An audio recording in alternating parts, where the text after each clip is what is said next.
রাজগড় নামে গ্রামে অরুণ আর বিকাশ নামে দুই বন্ধু থাকে। দুজনেই পরিশ্রম করে নিজেদের সংসার চালাতো।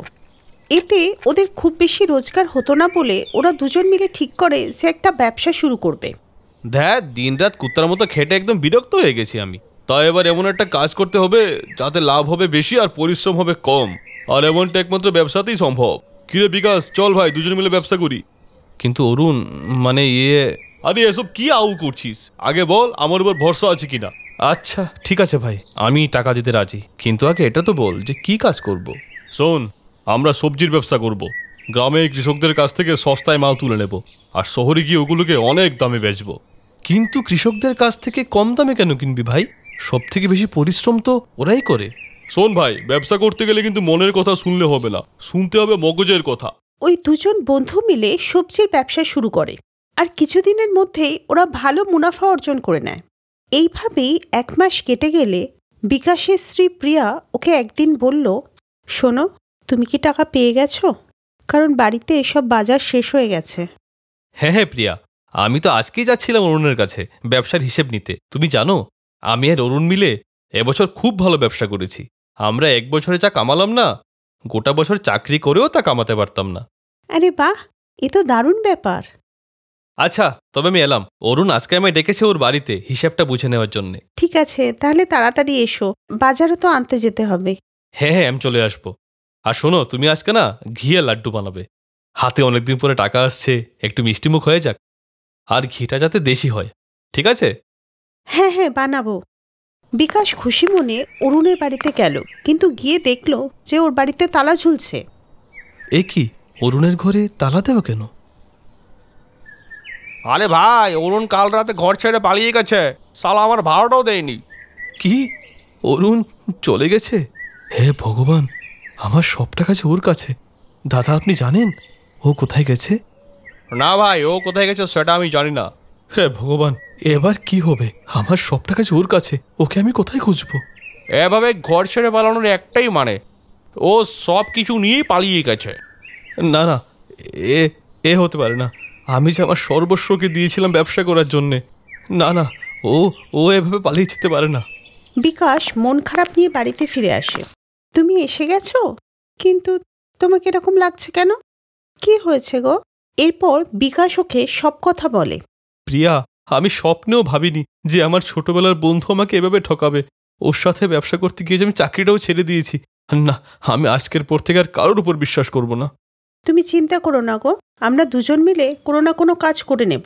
আর আমিও কোনো কাজ দেখছি। পরের দিনই দুজনের স্বামী স্ত্রী কাজের খোঁজে বেরিয়ে যায়, কিন্তু 4-5 দিন হয়ে গেলেও ওরা কোনো কাজ পায় না। এখন কি হবে প্রিয়া? আমরা যে কোনো কাজই পাচ্ছি না।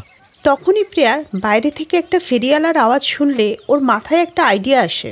শোনো না, আমরা দুজন মিলে নিজেদের একটা ব্যবসা শুরু করি, তুমি কি বলো? হ্যাঁ, তুমি বলছো তো ঠিকই, কিন্তু আমরা কি বানাবো? আমরা যে ফুচকা, মোমো, চাউমিন এসব কিছুই বানাতে পারি না। হ্যাঁ, তবে সাম্বার চাউল তো বানাতেই পারি। মানে? শোনো না, তুমিই তো সবসময় বলো যে আমি সাম্বার চাউল খুব ভালো বানাতে পারি। হে মা, তোমার হাতে সাম্বার চাউলের তো ব্যাপারটাই আলাদা। তোমরা জানো কি, একদিন যখন আমি এই সাম্বার চাউল স্কুলে নিয়ে গেছিলাম, ওরা ভাবলো আমি বাজার থেকে কিনে এনেছি। ব্যাস, আর কি, ওরা দুজন ঠিক করে নেয় যে ওরা এবার সাম্বার চাউলই বিক্রি করবে। আর সেই জন্য ওদের টাকার দরকার ছিল। তাই প্রিয়া মঙ্গলসূত্র বন্ধক দিয়ে প্রয়োজনীয় সমস্ত জিনিসপত্র কিনে নিয়ে এলো, আর তার পরের দিন থেকেই সাম্বার চাউল বিক্রি করতে লাগলো। আর এই কাজে তাকে বিকাশও সাহায্য করলো। প্রিয়া, সব তৈরি? আমি কি লোকেদের ডাকতে শুরু করব? হ্যাঁ গো, সব রেডি। এরপর বিকাশ খদ্দেরদের ডাকতে শুরু করলো। আসুন আসুন, সবাই এসে সুস্বাদু সাম্বার চাউল খান। 1 প্লেট মাত্র 40 টাকা, আসুন। এইভাবে ও খদ্দেরকে ডাকতে শুরু করে, আর 40 টাকা প্লেট জেনে খদ্দেরও আসতে লাগলো। কি, 40 টাকা প্লেট? আরে বাহ, এত খুব সস্তা। 1 প্লেট দাও তো। হ্যাঁ হ্যাঁ, এক্ষুনি দিচ্ছি। এই নিন আপনার সাম্বার চাউল। প্রিয়ার হাতে বানানো সাম্বার চাউল লোকেদের খুব ভালো লাগে। এইভাবেই ওদের ঠেলার কাছে লোকেদের ভিড় জমে যায়, আর প্রথম দিনই কিছুক্ষণের মধ্যে সব বিক্রি হয়ে যায়। দেখো কত রোজগার হয়েছে। হ্যাঁ প্রিয়া, আমি কিন্তু ভাবিনি যে প্রথম দিন আমাদের এতটা উপার্জন হবে। আর এইভাবেই ওদের অনেক রোজগার হতে লাগলো। আর অল্প সময়ের মধ্যেই ঘরের বিভিন্ন দামি জিনিস যেমন টিভি, ফ্রিজ, কুলার কিনে আনতে লাগলো। ওরা নিজের ব্যবসায় এতটাই ব্যস্ত ছিল যে একটুও সময় পেত না। এই দেখে ওদের প্রতিবেশী সরলা ওদের ওপর খুব হিংসা করে। রোজ রোজ নতুন নতুন জিনিস আসছে, খুব রোজগার হচ্ছে মনে হচ্ছে, এইভাবে তো এরা বড়লোক হয়ে যাবে। না না না, আমি এটা হতে দেব না। আমি এদের এত খুশি থাকতে দেব না।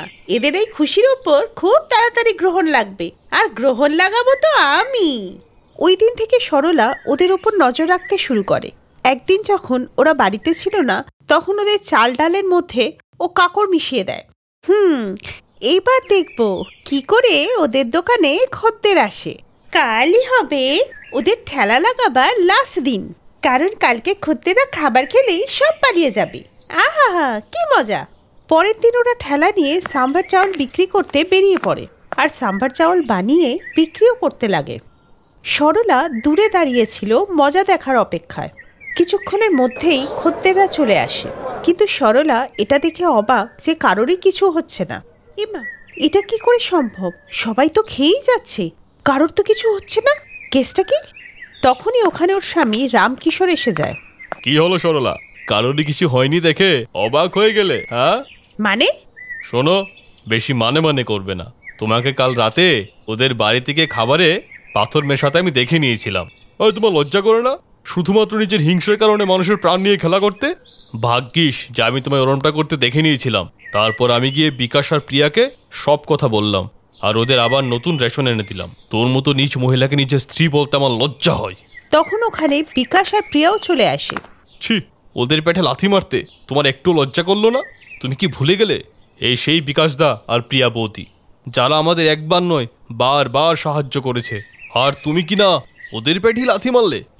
নিজের স্বামীর এই কথা শুনে ও নিজের ভুলটা বুঝতে পারে আর অনুশোচনা হয়। আমাকে ক্ষমা করে দাও, আমি আমার ভুল বুঝতে পেরেছি। প্রিয়া, বিকাশ দাদা, আমাকে ক্ষমা করে দিন। আমি ভুলে গেছিলাম যখন চিঙ্কির কারেন্ট লেগেছিল, তখন প্রিয়া বৌদি নিজের প্রাণ বাজি রেখে আমার মেয়েকে বাঁচিয়েছিল, আর আমাদের দুর্দিনে তো বিকাশ দাই আমাদের মুখে অন্ন তুলে দিয়েছিল। কোনো ব্যাপার না সরলা বোন, মানুষের মনে এসব চিন্তা ভাবনা আসতেই পারে, কিন্তু শেষ পর্যন্ত তুমি যে নিজের ভুলটা বুঝতে পারলে সেটাই অনেক। ওরা দুজন সরলাকে ক্ষমা করে দেয় আর নিজেদের ঠেলার কাজে আবার মন দেয়। কিছু সময়ের মধ্যে ওদের অনেক লাভ হলে ওরা নিজেদের জন্য একটা ধাবা খুলে নেয়, যাতে ওদের রোজগার অনেক বেড়ে যায়, আর এইভাবেই ওরা সুখে শান্তিতে দিন কাটাতে লাগে।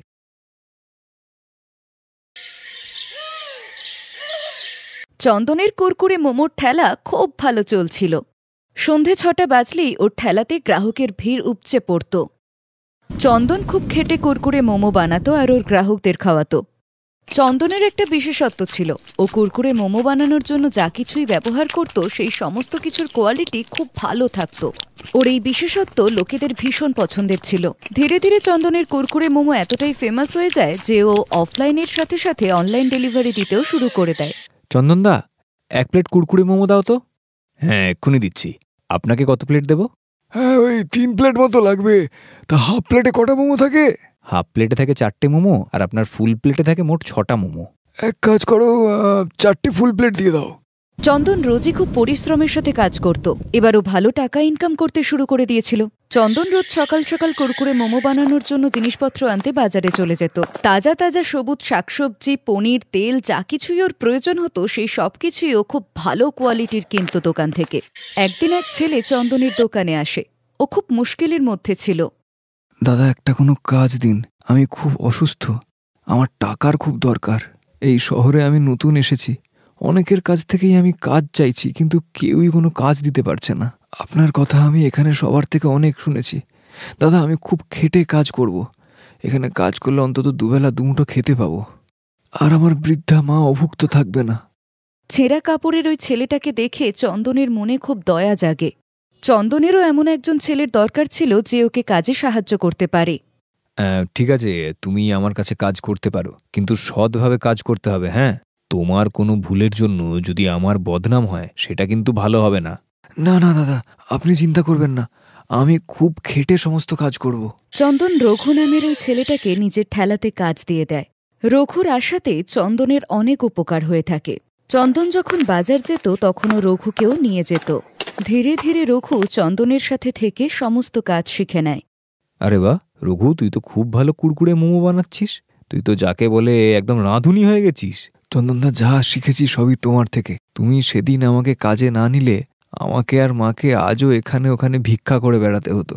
রঘু, যারা সৎভাবে কাজ করে, খেটে কাজ করে, ভগবান তাদেরকে কখনো অভুক্ত রাখেন না। তুমি যদি সৎভাবে কাজ করো তাহলে তুমি একদিন সফল হবেই। চল এখন তাড়াতাড়ি প্লেটগুলো লাগা, লোকজন দাঁড়িয়ে আছে তো। এরকম কথা বলতে থাকলে লোকজন তো বাড়ি ফিরে যাবে আবার। আরে দাদা, তা কি কখনো হয়? আপনার দোকান থেকে লোকজন মোমো না খেয়ে বাড়ি চলে যাবে? এই নিন দাদা, আপনার 2টো ফুল প্লেট মোমো। কি চন্দনদা, কেমন আছো? আমি তোকে বারণ করেছিলাম না আমার দোকানের আশেপাশে আসবি না? এখানে কি করতে এসছিস? আচ্ছা, নতুন ছেলে নিয়েছো কাজে, আমাকে তো তুমি কাজ থেকে বার করে দিলে। হ্যাঁ ঠিক আছে, কিন্তু আমার কোনো দোষ ছিল না। কি বলছিস? তুই মোমো বানানোর সময় পুরনো পনির ব্যবহার করিসনি? তোর জন্য আমার কত লোক ফিরে গেছে তুই জানিস? অসৎ লোকের এখানে কোনো জায়গা নেই। আমি যা করেছি ঠিক করেছি। এটা কাজের সময়, এখন তুই যা। আরে 1 প্লেট কুড়কুড়ে মোমো তো খাইয়ে দাও, টাকা দেবো তোমায়, মাগনায় চাইছি না। রঘু, একে 1 প্লেট কুড়কুড়ে মোমো দিয়ে দে, খেয়ে চলে যাক। ওই ছেলেটার নাম রমেশ ছিল। ও খুব বেইমান ছিল। কিছু সময় আগেও চন্দনের ঠেলাতে চাকরি করত, কিন্তু ও বেইমানি করেছিল। বাজার থেকে ভেজাল জিনিসপত্র এনে দিয়েছিল, যে কারণে চন্দনের মোমোর স্বাদ বদলে গিয়েছিল, আর ওর অনেক গ্রাহক হাতছাড়া হয়ে যায়। চন্দন আরও একবার পরিশ্রম করে মন দিয়ে ভালো কুরকুরে মোমো বানায়। এখন ওর কাজ আবারও ভালো চলছিল, কারণ ওর কাছে রমেশ নামের বেইমান চাকরটা আর ছিল না। রমেশ কুরকুরে মোমো খেয়ে ওখান থেকে চলে যায়। পরের দিন চন্দন কাজে একটু দেরি করে আসে। তারই মধ্যে রঘু ঠেলাটা তৈরি করে ফেলেছিল। আরে এই গ্রাম থেকে বাবা মা এসেছে আজ, সব সামলে আস্তে আস্তে তাই একটু দেরি হয়ে গেল। তুই সব করে নিয়েছিস তো? হ্যাঁ দাদা, আমি সব মোমোগুলো বানিয়ে রেখেছি গো, তোমার জন্যই অপেক্ষা করছিলাম। দাদা, সকালে যে মালগুলো কিনেছি তাতে এটা ফেরত হয়েছে গো, তুমি এটা রেখে দাও। আচ্ছা আচ্ছা, দেখি দে। এই চন্দনদা, আমাকে 2 প্লেট মোমো দিন না। হ্যাঁ এক্ষুনি দিচ্ছি দাদা। গ্রাহক মোমো খেয়ে রেগে গিয়ে চন্দনের ওপর চিৎকার করতে শুরু করে। কি ব্যাপার চন্দনদা, মোমো বানাতে ভুলে গেছেন নাকি? এটা কি বিচ্ছিরি খেতে? সে কি, মোমো বিচ্ছিরি খেতে? আচ্ছা দাঁড়ান, আমি দেখছি। চন্দন মোমোটা মুখে নিয়েই থু করে সেটাকে ফেলে দিল, কারণ সত্যি মোমোটা ভীষণ তেতো ছিল। সমস্ত গ্রাহক রেগে ওখান থেকে চলে যায়। ওই দিন চন্দনের অনেক লোকসান হয়েছিল। রঘু, আজ তো মোমো তুই বানিয়েছিলি, তাহলে এত বাজে খেতে কেন হলো? দেখ, আমি রাগারাগি করছি না, কিন্তু আমার সত্যি বল কি হয়েছে? আরে দাদা, বিশ্বাস করো, আমি ঠিক সেই রকমভাবে মোমো বানিয়েছি যেভাবে তুমি শিখিয়েছিলে। ভুল তো হওয়ার কথা নয়, কিন্তু 1 মিনিট। হ্যাঁ, আমি যখন মোমো বানাচ্ছিলাম তখন রমেশ এসেছিল। ওর হাতে করলার জুস ছিল। ও আমার থেকে একটা গ্লাস চাইছিল, বলছিল করলার জুসটা খাবে বলে। আমার মনে হচ্ছে ওই কিছু করলো না তো, কারণ আমি তখন কাজ করতে করতে ওর দিকে ঠিক খেয়াল করতে পারিনি। আমি সব বুঝতে পেরেছি, এটা রমেশেরই কাজ, কিন্তু আমি এত সহজে ওকে ছাড়বো না। আমি পুলিশের কাছে যাব। পুলিশের চাপে রমেশ ঠিক সত্যিটা স্বীকার করবে। দাদা, আমিও তোমার সাথে যাব। চন্দন রঘুর সাথে পুলিশ স্টেশনে যায় আর রমেশের বিরুদ্ধে রিপোর্ট লেখায়। রমেশ পুলিশের ভয়ে সমস্ত সত্যি কথা বলে দেয়, যে ওই মোমোর মশলাতে করলার জুস মিশিয়েছিল। দাদা, একটা কথা জিজ্ঞাসা করব? যখন লোকজন মোমো না খেয়ে চলে গেল, তুমি তো আমার উপরে কই রাগ দেখালে না? মোমোগুলো তো আমিই বানিয়েছিলাম, তবু কিছু বললে না। রঘু, মানুষের চোখ দেখলে বোঝা যায় কে সৎ আর কে অসৎ। তুই যখন আমাকে সকালের টাকাটা ফেরত দিলি, তখন আমি গুনে দেখলাম মোটামুটি আমার আন্দাজ মতো ঠিকই ছিল। তখনই আমি তোর সততা সম্পর্কে নিশ্চিত হয়ে গেছি। ছাড়ো, বাদ দাও। রমেশও শাস্তি পেয়েছে, 2 থেকে 3 মাস জেলে থাকবে, তারপর নিজেই ঠিক হয়ে যাবে। চন্দন রঘুর সাথে পুলিশ স্টেশন থেকে ফিরে আসে। গ্রাহকরাও এই সত্যি কথাটা জেনে গিয়েছিল। সেই জন্য চন্দনের কুরকুরে মোমোর ঠেলাতে আবার সেই একই ভিড় হতে শুরু করে, যেমনটা সবসময় হতো। Thanks for watching.